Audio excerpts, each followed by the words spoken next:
Hello. Can we start? A very good morning to one and all. Hi, I'm Dr. Nilakshi.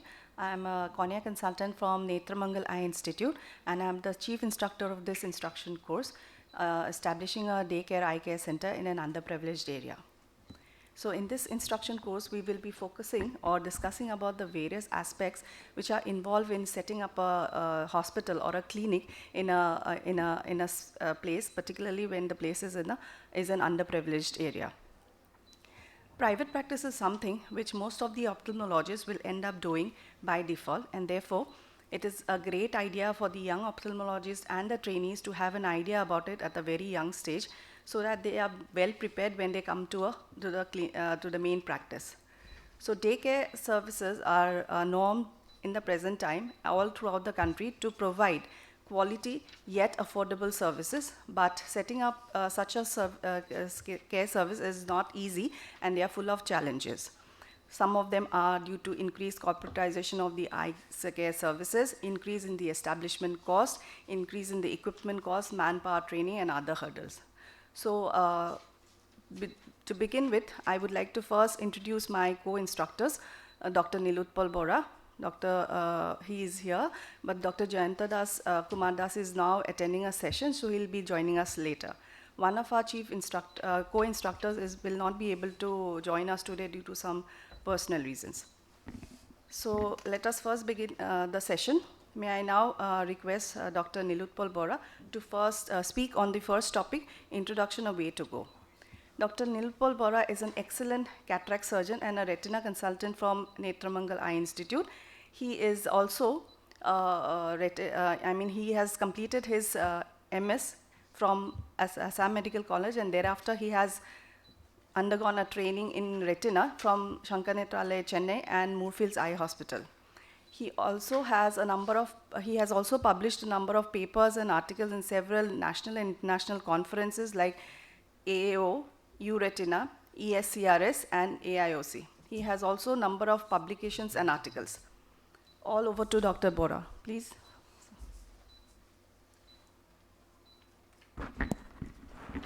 Thank you, Dr. Nilakshi.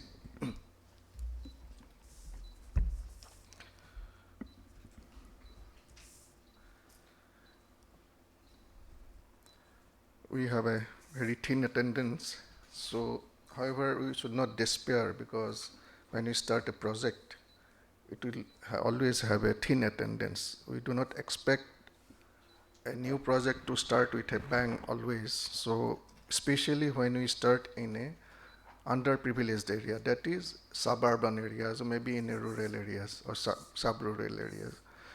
So to get into hospital business, it requires extensive planning and a large capital.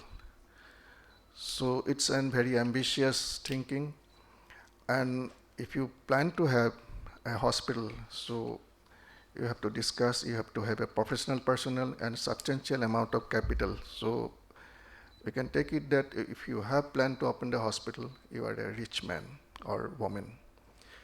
So to start a hospital, first we have to think, we have to brainstorm. If we have colleagues, we have to brainstorm with the colleagues, or if we are opening alone, then we have to discuss about the project along with our relatives, with our friends, and with our colleagues. And we should write down the project from the beforehand, and what we are going to do, where we are going to do, how much investment we are going to do, what are the equipments we are going to buy, and what are the branches or sub-branches we need to have, and how much we can expand on that. And we need to write up these things. In a group project, like I said, brainstorming is very important. We have to discuss amongst ourselves, and also any decision making from construction onwards to purchasing, we have to include everybody. And we need to identify where we are starting in terms of knowledge and resources. Make a list of all things required and make a plan for acquiring this, and conduct research whether that project is feasible in that area or not. Make a project timeline because the project stays for a very long time, then everybody might lose interest. So you have to have a timeline to do this, and evaluate your priorities and plan your course of action. Schedule specific research time and plan daily, weekly, or monthly targets for your progress, like whether the electrical works have been done, whether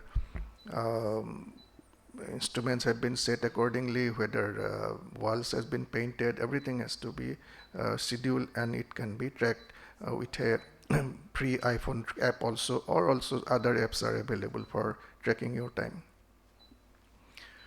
Draft a project statement, which is everything has to be written down, the salient points, because it helps to make a good project, and which will be required for while applying for loans from the NBFCs or banks or some other parties. And while doing so, we can add visual like charts, pictures, and short videos, etc. So have you maintained, or have you fulfilled all the requirements for the hospital? Or have you made the OT walls paint, OT ceilings, or maybe the corridors, or maybe the OPDs? So everything we have to look into it and make adjustment accordingly along the way, because the things may not turn up as you want to be. However, when you go, you need to make adjustment, and if needed, additions need to be done. So you can buy your own, construct your own building, or you can lease an existing building, and always try to find a strategic location. And this always, it should be remembered that hospital must be easily accessible. A reception desk is a very important, and it should be located in a strategic position, and we should hire an accommodating receptionist. Consultant room should be spacious, and in the consultant room, we should place all the required chairs, tables, desks, etc. And window or door must be sufficient, and it should natural light is an ideal thing for these setups. Facilities, modern equipment must be within standards and should be safe. Make sure the devices are up to date. Contract or coordinate with the suppliers of the facilities and other hospital needs. Having one supplier can save more, because when you order bulk equipment and supplies, you get a good discount. Management and marketing are also important thing. Coordinate with the local organization, local pharmacies, so that your hospital ideas or hospital news can spread to the local population. All the knowledge and licenses that has to be acquired. Also, the people you need to hire will need to have a clean background, and maintaining the reputation of the hospital is very important.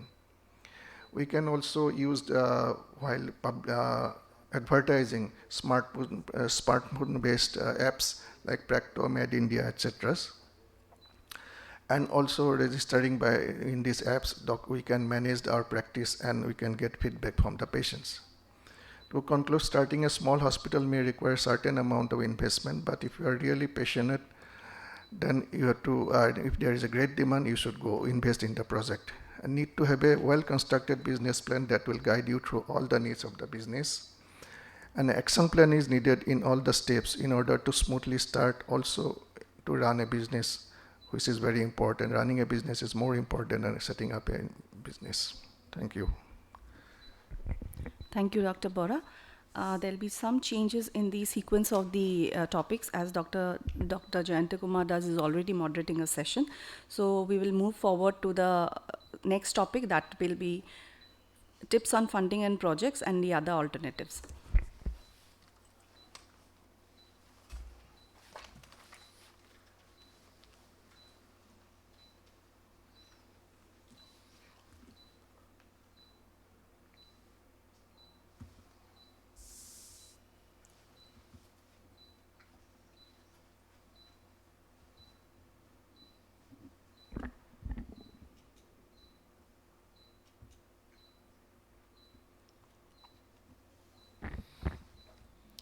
So to successfully run and develop and sustain an eye care center, several resources are required, finance being the most essential one. The source of such financing varies somewhat based on who the provider is, and equally depending on whether the finances are required for capital investment or operating expenses. Few challenges which any startup organization they face are sustainability of the organization, particularly, and to be more specific, financial sustainability, providing high quality service to the patient, upgrading to newer technologies, and competitions for the other private practitioners. Of these, sustainability and providing high quality eye care service to the patients have now emerged as main focus areas. So how do we meet these challenges? There are various ways like advertisement, donation, lottery, and for all these we need funds. Jake Ziegler has rightly pointed out that money isn't the most important thing in life, but it is close to oxygen when it comes to gotta have situation. So what are the options, what are the funding options that we have to start up any establishment? Traditionally, it is always the bank loans, which most of the entrepreneurs, they search for. And private and public sector banks, they offer loans in two ways. One is the term loan, and the second is the working capital loan. Advantage, they are more reliable and more convenient to get. However, if a person is new to lending and does not have any financial history or maintain any credit score, it shall be very difficult for the person to get a loan approved from any private or public sector banks. Also, they have crippling interest rates, which may be difficult to pay off when the profits are sluggish in the initial part of the after launching. So, is there any other alternate methods or any other funding sources? So, during the past few years, a number of alternate funding sources have come into source. A few examples are self-funding or bootstrapping, angel investors, crowdfunding, applying loans under the government schemes, small bank loans, business loans from non-banking financial companies or microfinancial institutes, business credit cards, peer-to-peer lending, foreign embassies, and non-governmental organizations. When the initial investment is small, then self-funding is a great idea, and it involves the investment of your personal saving, applying for low or no interest credit cards, mortgages, or a line of credit. The advantage, you are the boss of your own business and you don't have to give those monthly payments with high interest rates. However, if your business doesn't succeed, you may have a substantial amount of debt that you may need to manage now. Angel investors are also known as private investors. These are high net worth individuals who provide financial backing for small startups or entrepreneurs and in exchange of ownership equity of the company. Advantage, you don't have to repay the funds because you're giving ownership in exchange of your funds. And they also offer monitoring and advice to these startup entrepreneurs and also help them to take decisions. However, you give a higher percentage of share in exchange of money, and sometimes you may lose your control on your own business. Another concept which is becoming very popular these days is collecting funds from multiple investors via social networking sites and web-based platform for any business purpose, that is crowdfunding. It can be anybody, your friends, your family, or any other entrepreneurs who believe in your business. It involves, they offer a fixed amount of money based on your business ideas, goal, plan of action, or a plan of making profit. Some of the very popular crowdfunding platforms are Kickstarter, Catapult, Fuel a Dream, and many more are there in the, you can search for them online. The government of India has also launched various loan schemes that help these startup enterprises, and you can choose any of them based on the nature of the business and your requirement. These are collateral-free loans with a competitive interest from banks and non-banking financial corporations with nil processing fee, zero prepayment charges, and the repayment tenure can vary from 12 months to 5 years. Examples of such loans are the Mudra loan schemes under the Prime Minister Mudra Yojana, Stand Up India, Make in India. You can avail them through very simple steps. You have the first step is to go to the nearest bank's official website eligible to offer these loans, register on the portal, agree on the terms and conditions of the bank, the government loan schemes, enter your financial credentials, other information, and then upload the required documents. Small business loans can also be availed from non-banking financial companies or micro-financial institutions. They have the advantage, the advantage is that they give loans for those people who do not have any financial history or do not maintain any credit score. However, the interest rates are too high. Again, we have the business credit cards, good for small investments.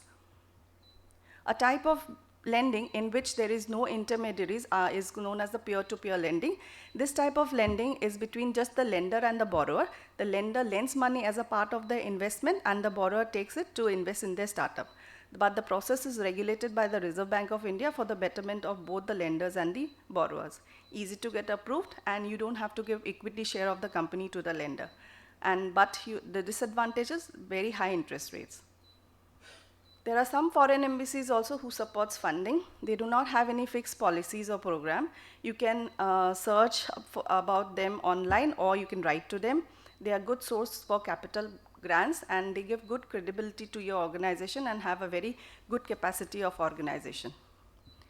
Different NGOs are also involved in eye care services and they have different objectives and they are good for capital building like training, equipments, publicity, etc.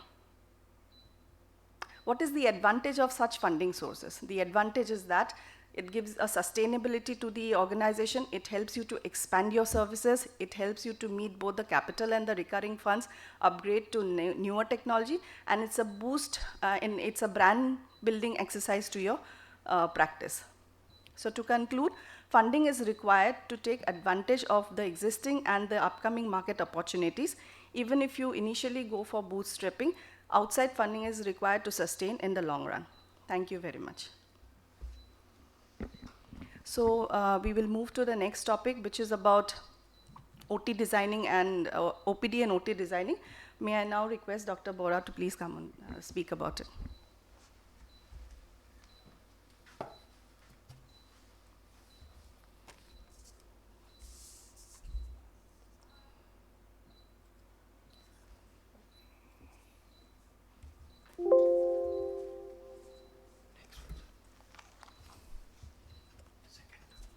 Third.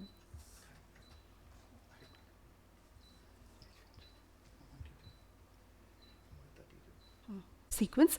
I would like to welcome my co-speaker, Dr. Jayanta Kumar Das. So next he will be speaking on market survey planning and implementation.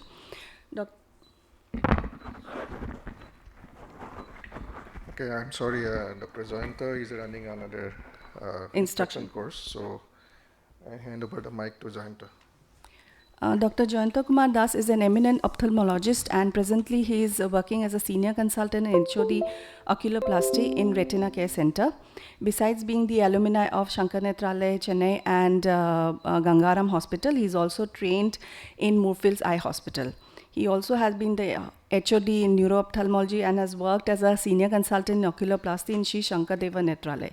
He is one of the few ophthalmologists in the country to get to have the PhD award, and is a recipient of 9 awards both nationally and internationally. So he will be talking on market survey planning and implementation.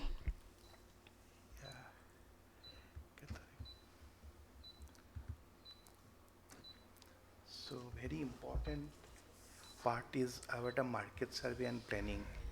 So our all that to establish a setup to work even for a big institute. Market survey is the dark key for any success. So for the survey and planning, there is so many methodologies are there, but the theme should be very fruitful to overcome all those. Basically is a important type of tools to market related research. Apart from survey, other tools are interview, focus group and observation. One component is a survey, but you can engage few people for interview and few focus group. You can discuss with some focus group and your observation, your team person's observation is that 4 component of here. So, but our aim of the market survey should be pinpoint the customer's need. What is the need for the customers and analyze your performance. Target for continuous improvement for your performance. So, suppose we are doing, so this year that amount of operations, the amount of cataract patients turn up as a OPD, conversion rate in OPD, and your performance. Of course, the quality, without the quality is impossible, and another component is the cost. You can analyze the paying capacity of the patient of that particular locality, then only we can target it. If you are offering a IQ lens if farmer, I think is no need. Farmer, yes, of course he need a FECO. He need a foldable. You can go for Indian foldable. That's the purpose because he need a early recovery. But 90 years old, 80 years old person with a Venusian cataract, no need for any FECO. You can go for SICS without any corneal edema. All those things. Equipments in mobile unit also very, very important. So you can engage your team with your fully equipped, even by a car, everything, slit lamp, laser, biometry. So blood sugar estimation, all can be done. Set a clear goal, clear view about your target. What you want actually. Know what you want to explore. You want to service, so if there is a suffering from a more diabetic patients, and you can of course vitrectomy set up and the ear surgery may not be eligible, so you can go for a laser at least. So those are the you can want to explore. Take help from experts, your previous surgeons or your from others, or those are working for, or some media person or some known person who can help you. Consider the best way to get your goal. Do the survey effectively and the analysis. One is statistical analysis, another is the pinpoint target analysis. Uncover the wider implication all. The types of the survey again, it may be exploratory, descriptive and casual. Sometimes in a low cost we can go for a casual survey also. Or we can explore so many things, so many points, and that is descriptive type of. In exploratory, what we can do? Exploratory is an important component of any market related research. It is focused on the discovery of the ideas. It is suited as a beginning of your setup. So exploratory survey is for a beginning. If you want to set up in a new area, new location, or as your first setup, you have to do a exploratory survey. Commonly used for our further defining issues of your setup, identify areas of potential growth, alternative course of action, prioritizing your need. So if already there is a 2 other hospitals, what are the not available on that particular 2? You can target all those to help. It is a type of kind of healthy competition. Everyone knows that a survey monkey audience is at some theoretical point. All information may not be satisfactorily significant, but the take-home message for a monkey survey is some information can help you to discover new ideas or problems that should be addressed. Application of market survey. You can apply. Only the survey will not help. You can test your hypothesis by those follow a clear picture. Widen your view to gain quantitative and qualitative sign. Personalized survey, monitoring highest standard of good outcomes. So your outcome should be in a very much effective and patient should accept it. Otherwise, none of your survey, none of your effort will be fruitful. So in a low cost, I am telling in a low cost is not a good form. It is in a logical cost, and then you are good as much as possible the service. Professional services also another important on that thing is expand your access to the customer, so your customer will be well served. This is our first motto from the survey. Good public relation for always superior than any type of advertisement. That is was well established on from all the earlier done surveys. Serve your customer in totality, not only if that on what his need, etc. You can take care all those done. Elevate your reputation pattern always. It will help lots. Potential friendly behavior deal and conduct competitive with strategic business opportunities. Even in the rural areas also we can avoid all those things, and that we can serve accordingly, and it will help our growth also. Our target should be invest your time and resources with maximize performance and professional growth. Program for building, nurturing and expanding your value of your setup. Utilize the opportunities to help you and your setup remain vibrant and relevant. Otherwise, it's not possible. What are the deciding factor from the surveys? What ultimately we can do?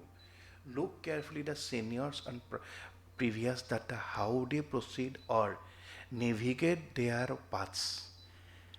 Learn from their journey, and you can apply these lessons. Maybe failure or maybe a successful, whatever the journey, these lessons in your own career or setup, you can modulate. Thank you. Thank you, sir. That was quite informative. Now we will move on to the next topic, OPD and OT theater designing. OPD is the first place where the patient comes in contact with the hospital, and it presents an image of the hospital. Likewise, the OT is said to be the heart of the hospital. So it is imperative for both these two areas should to be scientifically designed so that we can make the maximum utilization of the space. We can maintain them easily, and it is also important for infection control.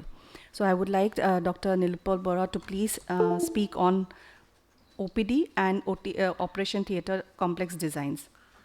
So, we're talking on OPD and operation theater and complex design.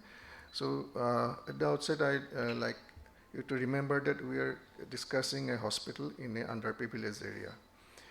So, still we need to have a good hospital design so that it reduces patient recovery time. Also, hospitals are built around patient and their families. That is the total focus of a hospital. So there are guidelines, NABS guidelines, which was established for quality control of India it's a quality control of India establishment, and it helps to establish an operation accreditation program for healthcare organizations so that it can function at a certain standard. However, designing a hospital according to NABS guideline is pretty difficult. It requires to interpret the guidelines, and it has to be conveyed to the manager, it has to be conveyed to the team, and at an extreme level of detail, which may be very difficult to manage in a small center. Location is one of the most important thing for a center. Location should be easily accessible. It ideally should be 2-3 story building. Generally, underprivileged areas, generally you have small buildings, so that is appropriate.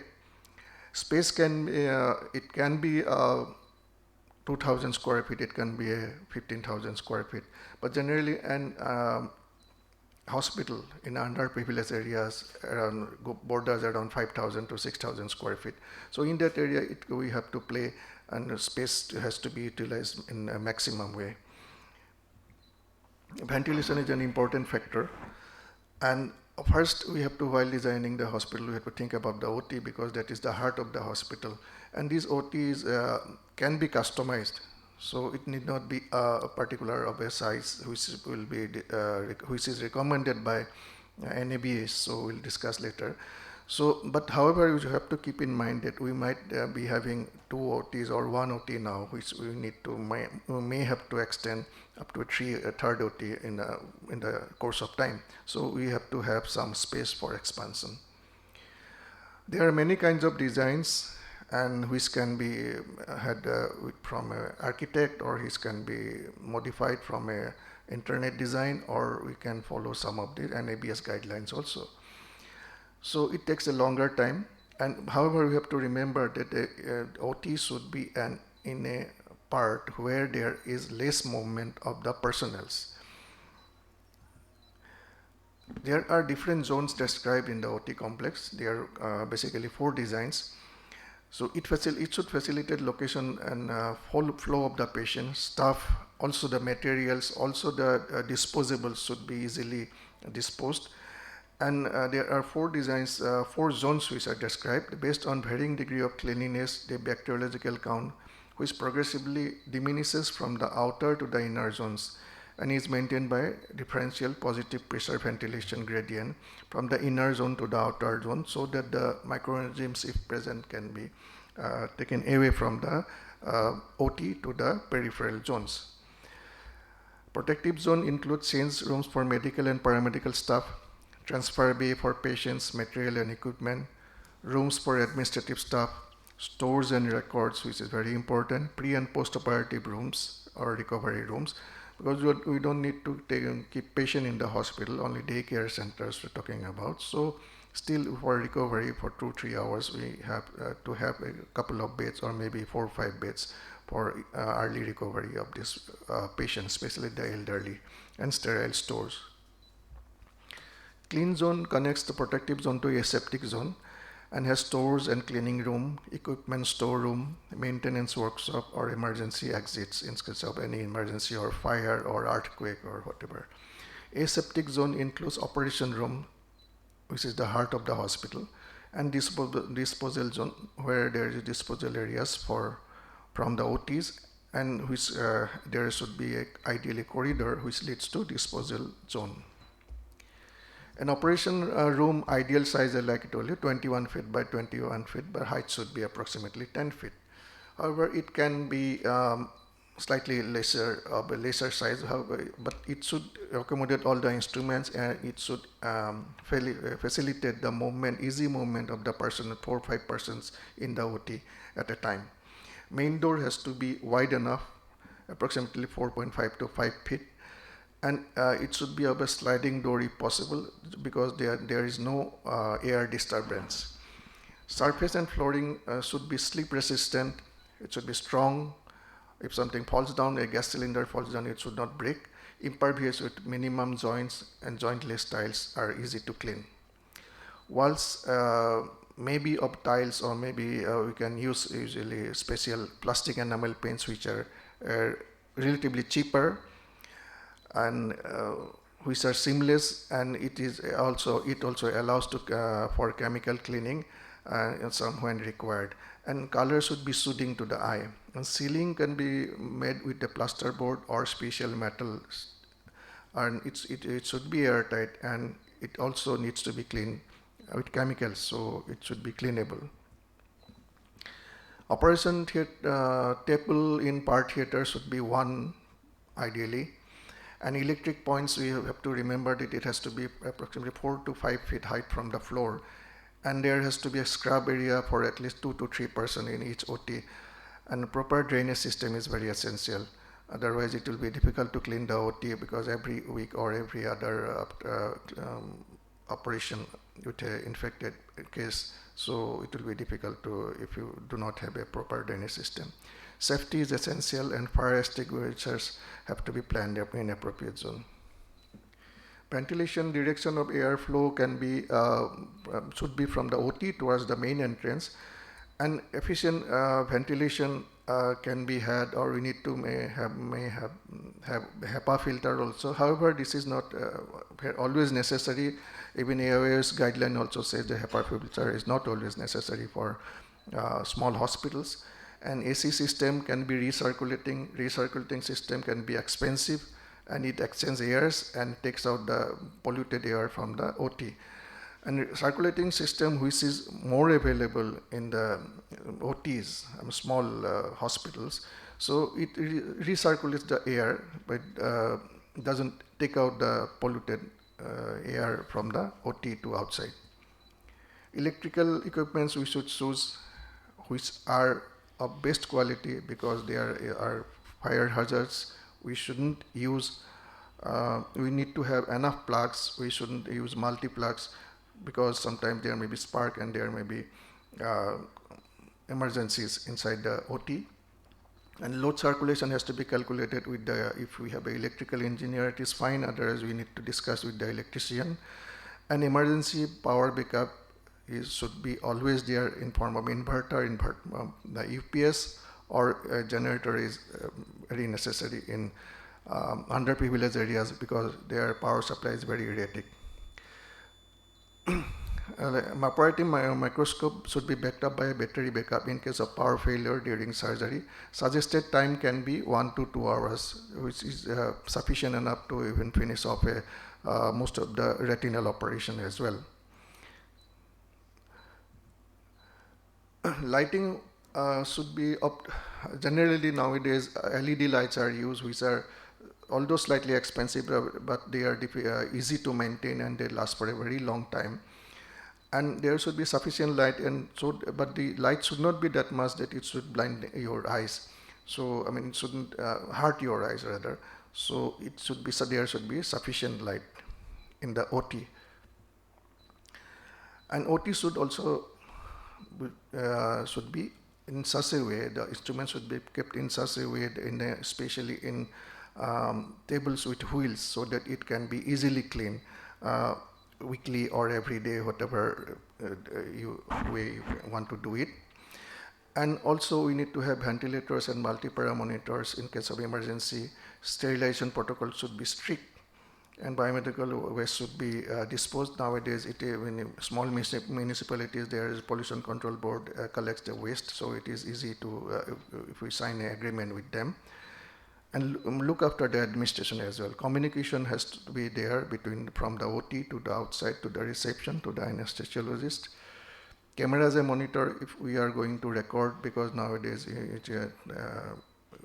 record is very essential for communication with the other colleagues or students, or maybe for the patients also sometimes, or for medical legal reasons also.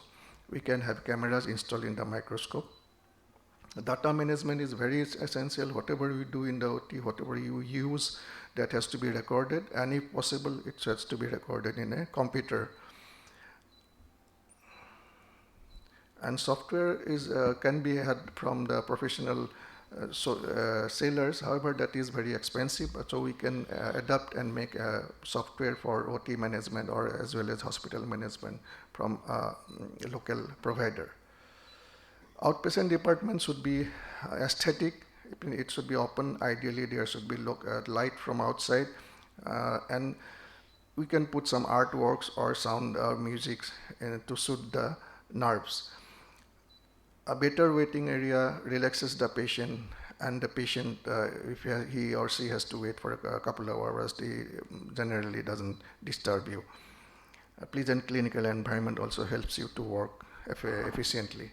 Respiration should be approximately 100 square feet, and 60% area should be waiting for waiting and corridors. And consultant room should be ideally 150 square feet, or you can also make it 100 square feet. But if you go beyond lower than that, it becomes slightly crowded. You can also build other rooms like treatment rooms, diagnosis rooms, and other rooms that can make patients comfortable. And a bed, ideally center to center distance should be 8 feet, which is one important thing I'd like to highlight, that unlike the cities, bigger cities or metros, in the rural underprivileged areas, it is slightly easier to have more square feet areas for a project like this. Minimum energy expenditure can be had with use of LED light. And we have to have ease of entry into the hospital and ease of going out from the hospital of the elderly patient, because most of the eye patients do not come with eye ailments. So ease of entry into the hospital and exit should be very essential. We can get drink machines, water filters for the patients, and we should follow all the statutory regulations like municipal corporation, government, pollution control board, fire safety department, water supply, etc. We must follow it, and we have to have licenses for this. In the era of evidence-based medicine, give maximum importance to planning of an OT and OPD. Generally, complications occur very less. However, if they do happen, so it can give you lots of trouble. So we need to plan accordingly before, while setting up a new setup. Within the limitation of finance and space, best results can be obtained, and anesthesiologists can be a very good friend, because they have a lot of idea and they have training to how to setting up an operation theater. especially. Efforts should be made to conform to the standards laid down by the local bodies and international agencies, because then it is easier later on if you apply for funds, then they definitely would come and visit your hospital and to like to see how you have set up. OT's hospitals being established cannot be expected to fulfill all the theoretical requirements as new ideas are constantly being developed. So that is not to say that we should not stick to the new our guidelines. However, we have to be careful how much we modify. Thank you very much. Thank you, Dr. Bora, for the detailed description, and that was quite informative. So now let's move to the next topic, manpower selection and training. Since Dr. Satyan Lekha is not there, so I will be speaking on his behalf.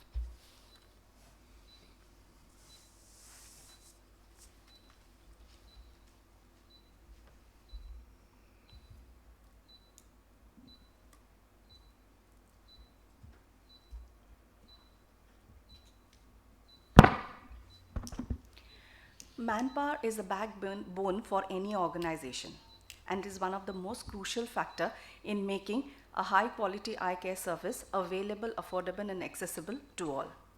But it requires right people in right number and mix with right resources and processes to ensure effective and sustainable delivery of patient care. The composition of the healthcare team varies based on the population characteristic, the need and the disease burden, but they are roughly classified into three groups: the medical group or the skilled group, the paramedical group or the semi-skilled group, and the administrative group or the unskilled group. The medical group comprises of the ophthalmologist, physician and the anesthetist who examines patients, diagnose and treat diseases. The paramedical group comprises of the optometrist and the refractionist who does the initial evaluation and the refraction. The ophthalmic assistant and nurses who assist doctors and are involved in several type of semi-clinical jobs in the outpatient department. The lab technician who does the laboratory tests, the biochemical and the microbiological tests, and the counselors who help the patient understand the disease better and help them in taking decisions. For the clinical team to be productive, one has to ensure that the there are adequate number of patients attending the hospitals, there are sufficient supplies of resources, and all the equipments are kept in good working condition. So this is the job of the administrative group, which consists of the front desk staff, the medical record technician, housekeeping staff, and stores and supply staff.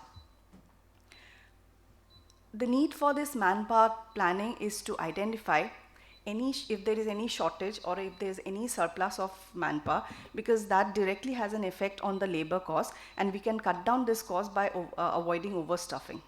It also helps you to identify the available talents and conduct training programs so that you can develop these talents for the benefit of the establishment. Also, because of the advancement in the medical science and technology, there is always a demand of developing new skills. Last but not the least, it brings stability to your organization. However, for any medical team to be effective, it must possess 4 major attributes: availability in terms of space and time, competence, which is a combination of technical knowledge, skills and behavior, productivity, which is the maximum, which means that there is a maximum effective health service and health outcomes without reducing waste of while reducing waste of staff time and skill, and responsiveness, which allows them to take decisions which are in the best interest of the patients regardless of their socio-economic status. There are many factors which affects the performance of the healthcare workers. The first and the most important is the recruitment and selection of appropriate candidates. In order to get a pool of suitable candidates, each post should have clear job descriptions and they should be advertised appropriately with enough time for the candidates to respond. The selection procedure should probe not only the candidate's competence but see how he or she is motivated to do the job. Because in reality, technical skills can be developed and improved over time, but it is very challenging for you to change their fundamental belief, behavior and attitudes. Once they are selected, they should undergo an extensive period of orientation during which time they become familiar with the environment of the organization or the setup, and they engage in various type of group activities, and they network with each other and hear from the other senior members of the organization and get crucial informations which may be helpful for them in future. The hospital should also create an enabling environment for its employee to ensure that they have the required amount of resources to work with, and also the understanding and the authority they need to take decision and accomplish their task. By employee empowerment, we mean, and it's a management philosophy actually, which gives the employee the sufficient amount of autonomy, resources and support they need to act independently and be held accountable for the decision they make. They should be given a democratic environment so that they can speak up whenever they find any difficulties while working in the organization. The most sensitive aspect for any employee is the pay and the benefit. The salary is the indicator of how they are valued in the organization. Most often, if not always, dissatisfaction with payment is the main reason for anybody to leave the organization. Another thing that we need to keep in mind is to retain the efficient and the effective employee, because once they become effective and efficient, they have a tendency to move out of the organization and search for better options. In that case, the hospital or the organization should counsel them properly and give them new responsibilities, new challenges which may carry some extra benefits. Also, they should conduct some welfare measures like providing a health insurance to the employee, or some kind of a scholarship for career development, or any form of child care help to the employees. A regular performance assessment and feedback should be there in the organization at least once in a year. During that period, the performance of each and every employee should be assessed and counseled if they are found to be substandard. Career development and training is another point. When you see that the employee shows motivation and ability, they should be given extra responsibilities. This could be an opportunity for them also to learn some new activities and then improve their leadership skills.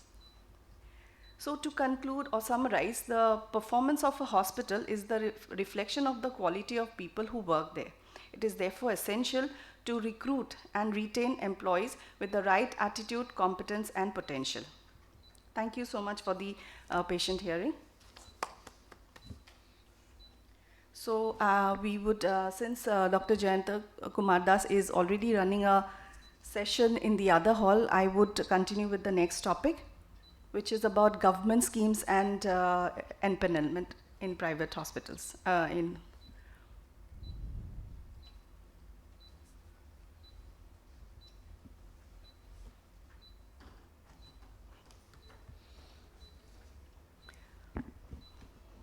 How to get government schemes and get empanel and this is a very important topic, particularly for startup hospitals. Every government has the responsibility towards its citizen to provide affordable and accessible healthcare to whoever it needs. India is now the home of large number of hospitals and daycare centers, and in the past few years, the growth of the unicorns have been exponential. But the main problem for these hospitals is getting funds, particularly in the initial stage. So to help these hospitals, the government of India has decided to roll out several schemes that finances and further promotes these, and also so that the common citizen can also avail these facilities whenever they need the most. Now, what is a government health scheme? A government health insurance scheme is actually an insurance policy which is sponsored by the state or the central government with the aim of offering affordable health insurance facility to the different stratas of the society. The list of such schemes are endless, but the one which is applicable to ophthalmology are the Ayushman Bharat scheme, Central Government Health Insurance Scheme or CGHS, Employees State Insurance Scheme or ESI, National Program of Control of Blindness. A very popular scheme these days is the Ayushman Bharat scheme, and this was launched in 23rd September 2018, and it is designed to unify the segmented health sector in India. It has two components, the Pradhan Mantri Jan Arogya Yojana or the PMJAY and the Health and the Wellness Center. Features of PMJY is that it is an insurance scheme that offers a sum assured of 5 lakhs to per family, and there is no limit to the family size. It converges with the central and state health insurance scheme, keeping in alliance with the state schemes. National Program of Control of Blindness has been functioning since 1976, and it is a 100% centrally sponsored program. It was started to reduce the prevalence of blindness from 1.4% to 0.3% by 2020.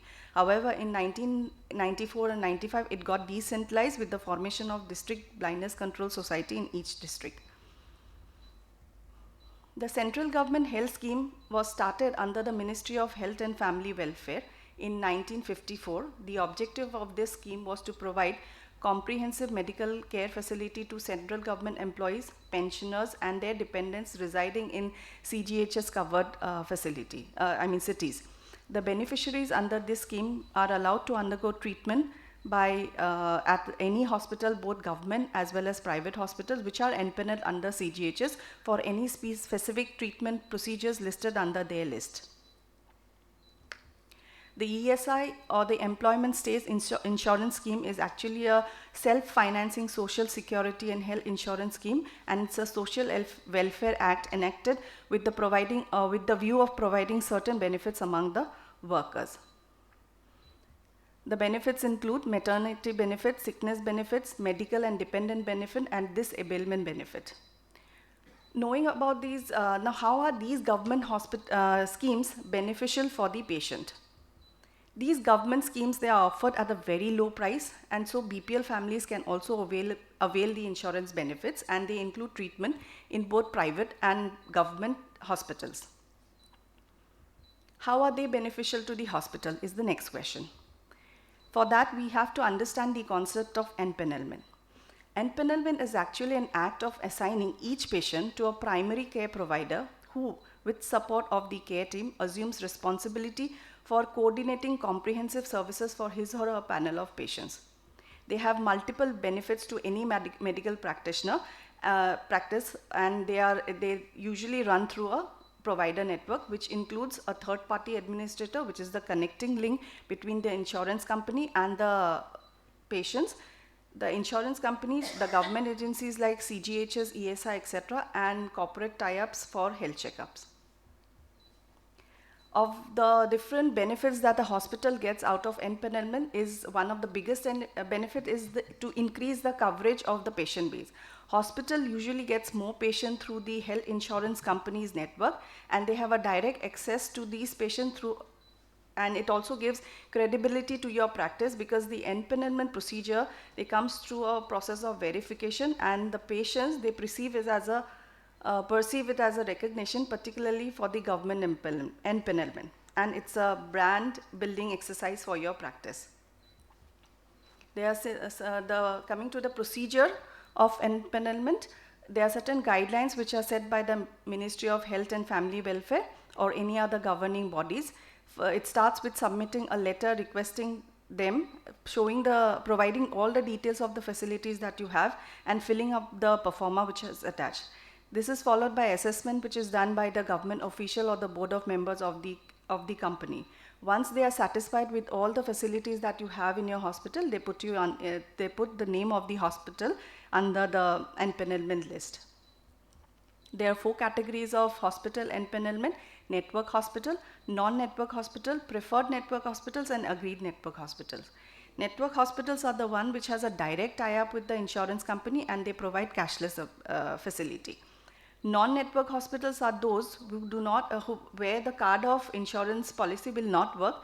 The patient has to bear the expenses, and later on the hospital gets, the person gets the amount reimbursed from the insurance company. The preferred network hospital has special tie-ups with the insurance company, and they give you discounts, and there are other features also. Agreed network hospitals are somewhat similar to preferred network hospitals.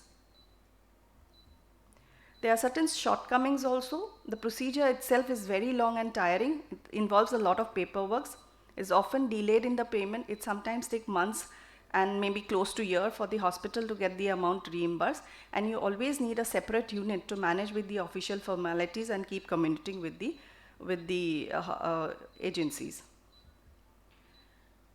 So to conclude, India health insurance market is anticipated to register a robust CAGR of 29% during 2021 to 25, owing to expanding middle class population, growing awareness about benefits offered by the health insurance plan, favorable government initiative, and growing expenditure of healthcare. The trend now is that more than 50% of the middle or the higher class patient, they come under one or the other panel. So getting empanelment has now become a necessity for any hospital, or the hospital will be losing a lot of potential patients. Thank you so much. Thank you, Nilakshi. So since Dr. Jayanta Kumar Das is, yeah, we'll discuss if there's any question from the audience, you can please ask us. I'd like to just want to discuss with you. So, is it imperative that you go for empanelment? Is it necessary to go for empanelment for a hospital always? Sir, it's not that imperative, but seeing the economic growth of India now, most of the people, they opt for cashless treatment. So to survive and to sustain, I think the hospital should apply for empanelment. In the long run, it will be beneficial for the hospital. Do you need to, how do you, after empanelment, do you need to have any special manpower for managing empanelment and managing the paperwork for this? If yes, of course, if that depends on the number of empanel cases that you're getting. If the number is quite less, then you yourself can manage with the paperwork. But however, if the number keeps on increasing, definitely we need a separate unit or a separate people who are engaged in these empanel works, because they're quite time consuming and won't be possible for clinicians to manage both the OPDs and all the paperworks. Thank you. Thank you, sir. So, any questions from the audience? আপোনাৰ কিবা question আছে নেকি? Jayanta, Dr. Jayanta is tied up with probably some he's other actually running another instruction course in Hall Q. So we will wait for him for some time. And in the meantime, we can discuss amongst we can ourselves. discuss about... Come and sit here and we'll discuss.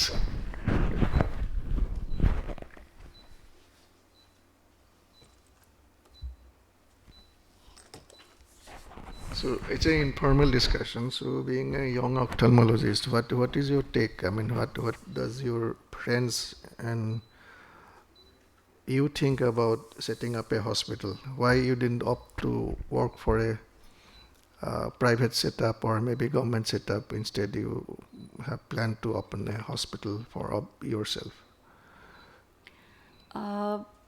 Being in a government setup, there is a set form of duties and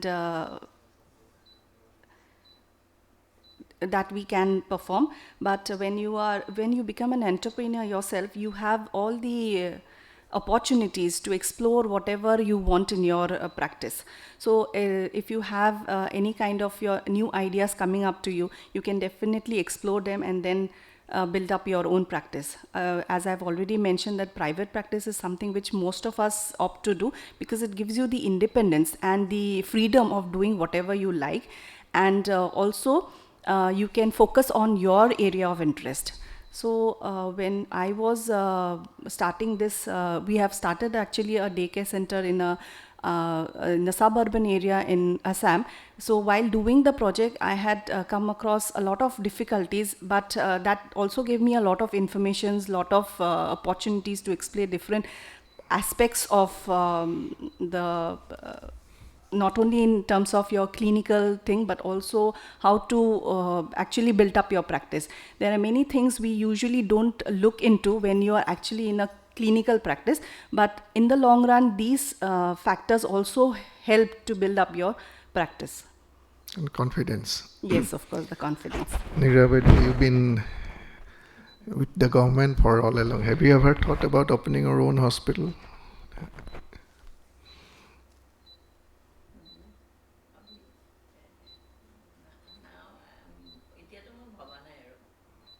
Okay.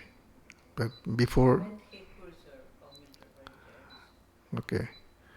So you have never worked in. Hi. You have never worked in a private hospital. So I mean, so you are from the other end. So because we have never worked for a government. So what do you feel the advantages of working in a government hospital?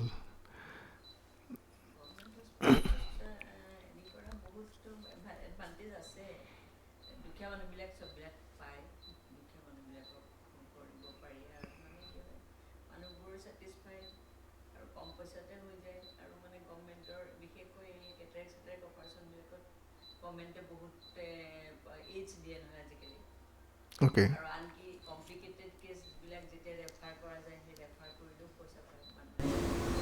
মানে বেলেগ private হস্পিটেলৰ লগত tie up আছে, tie up কৰি তেনেকৈ কিবা মানে তেওঁলোকৰ মানে যিবিলাকে এফৰ্ড কৰিব নোৱাৰে সেইবিলাকৰ কাৰণে গভৰ্ণমেণ্ট হস্পিটেল ঠিকে আছে। For the masses, because India is a poor country, so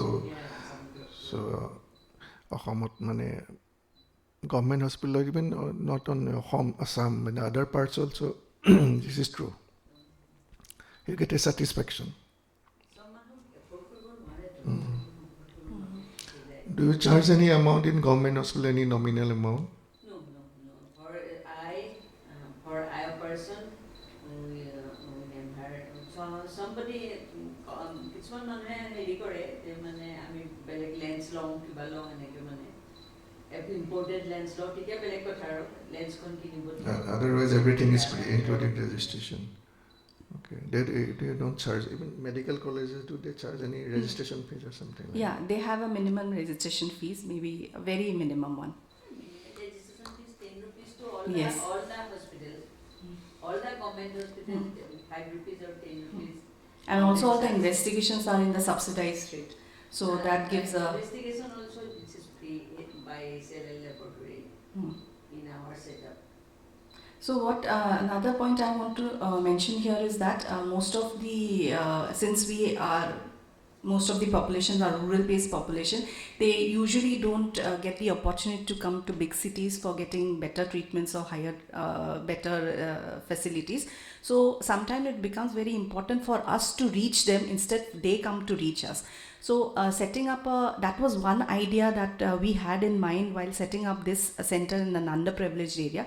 We wanted to give a best of our service to them so that this distance gap can be somewhat minimized, so that we can reach out to the mass and give our services to them.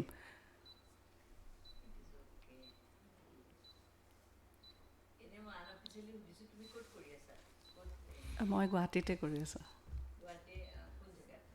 মই সংকল্প vision কেয়াৰৰ লগত associated হৈ আছোঁ আৰু name care hospital. And now we have set up a new hospital, Netramangal Eye Institute in Mangalore. Netramangal, it's in an underprivileged area. We are 5 people there. So practical experience to hit where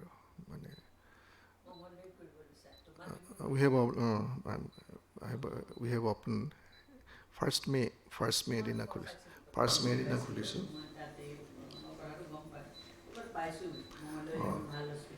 আমাৰ লগত doctor ননী গোপাল চৌধুৰী আছে আৰু অজন্তা বৰদলৈ আৰু doctor Jayanta Das. অকুলোপ্লাষ্টি এই resign দিলে। He has resigned. 2 বছৰ আগতে।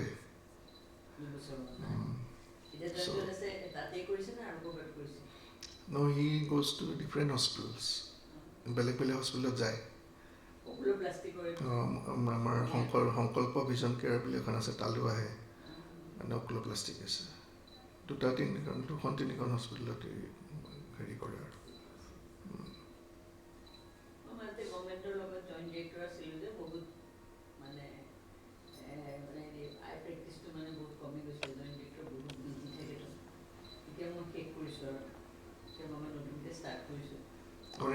Retired হ'ল নেকি? আচ্ছা।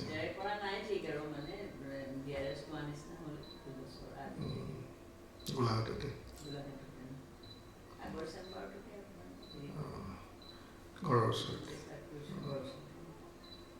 Ma'am, I have a question for you. Since you are into government practice, and it is what we have seen is that it's not possible for everybody to do everything in a government hospital because you have not many patients, don't have that much amount of facilities. So how feasible or how effective would be for a government setup to have such a specialized center to be set up? How, would it be helpful for the government setup to refer patients to these centers which have new technologies or new procedures are done there? Government হস্পিটেলৰ পৰা সাধাৰণতে কি হয় এই ধৰি লওক যেনিবা PCR range এটা হ'ল কিবা হ'ল এনেকুৱা মানে বা এই ৰেটিনোব্লাষ্টমা এনেকুৱা কেছবিলাক আমি মানে শংকৰদেৱ নেত্ৰালয়ত পঠাই দিওঁ শংকৰদেৱ নেত্ৰালয়ত পঠালে মানে গভৰ্ণমেণ্টৰ NPCB আণ্ডাৰত এটা মানে হেৰি which is a semi-government associated government. Sakhardev National is a government associated hospital. So, and how the other cases are managed? Because patients, they also have a fear of coming to bigger cities. They find they are lost somewhere. So finding the same facility in their own place would definitely give them the confidence of coming and getting themselves treated.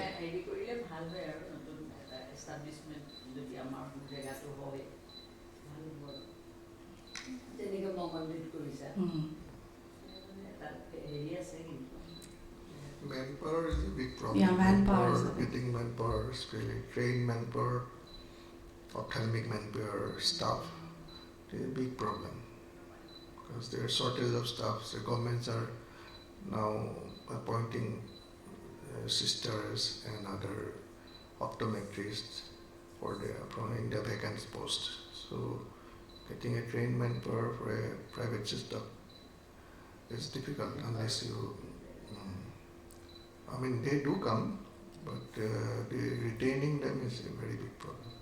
Because they always opt for better opportunities, which of course is better in bigger cities rather than small places. You have to motivate themselves to a great extent to stay back and then give their service in suburban or rural areas.